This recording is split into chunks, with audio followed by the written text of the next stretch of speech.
Wilberforce और सभ्यता mission का उदय। विलियम विल्बरफोर्स 18वीं सदी के उत्तरार्ध में ब्रिटिश नैतिक अंतरात्मा के केंद्र में थे। दास व्यापार के खिलाफ उनके अथक संघर्ष ने उन्हें पहले ही मानवीय सुधार का एक नायक बना दिया था। हालांकि जैसे ही नई सदी का आगाज हुआ और 1807 में दास व्यापार को आधिकारिक रूप से समाप्त कर दिया गया, संसद के गलियारों में एक सूक्ष्म और सोची समझी रणनीति ने जन्म लिया।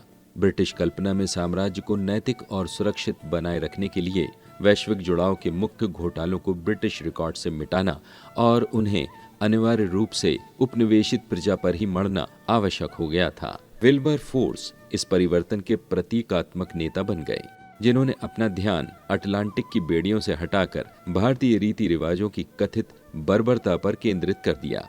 यह बदलाव केवल रुचि का परिवर्तन नहीं था, बल्कि साम्राज्य की छवि को साफ करने की एक रणनीतिक चाल थी।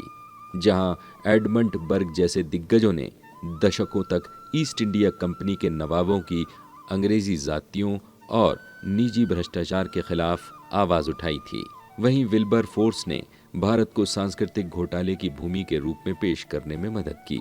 उनकी दृष्टि में ब्रिटेन के चरित्र पर सबसे बड़ा कलंक अब केवल व्यापारियों का लालच नहीं था, बल्कि भारतीय प्रजा को मूर्तिकला अंधविश्वास की व्यवस्था के तहत रहने देने की अनुमति देना था।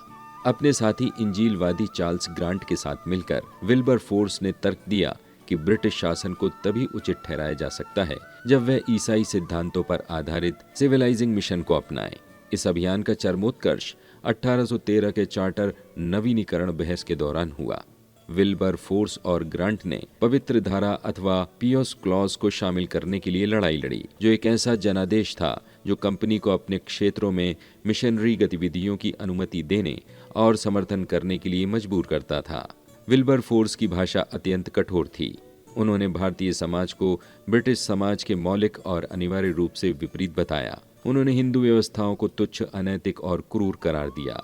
उन्होंने सती प्रथा, ठगी और हुक स्विंगिंग जैसे बर्बर अनुष्ठानों के प्रदर्शन का उपयोग साम्राज्यवादी कब्जे के लिए एक नई नैतिक अनिवार्यता बनाने के लिए किया। इन धार्मिक अनुष्ठानों पर जनता के आक्रोश को केंद्रित करके विल्बरफोर्स ने साम्राज्यवादी विजय और शोषण की धन की कहानी पर प्रभावी ढंग से पर्दा डाल दिया। साम्राज्य का घोटाला अब भूमि की अवैध जब्ती या विनाशकारी धन के निष्कासन के बारे में नहीं था, बल्कि भारतीय आत्माओं को उनकी अपनी परंपराओं से बचाने की एक पवित्र जिम्मेदारी के बारे में था। इस बदलाव ने सफलतापूर्वक कंपनी को अनैतिक व्यापारियों के एक समूह से एक राष्ट्रवादी और देशभक्तिपूर्ण उद्यम के एजेंट के रूप में बदल दिया। अंततः विल्बरफोर्स के अभियान ने यह सुनिश्चित किया कि साम्राज्य का बोझ पूरी तरह से उपनिवेशित लोगों के कंधों पर डाल दिया जाए और हस्तक्षेप की एक सदी को पूर्वी उद्यमता पर पश्चिमी सभ्यता की आवश्यक जीत के रूप में उचित ठहराया गया।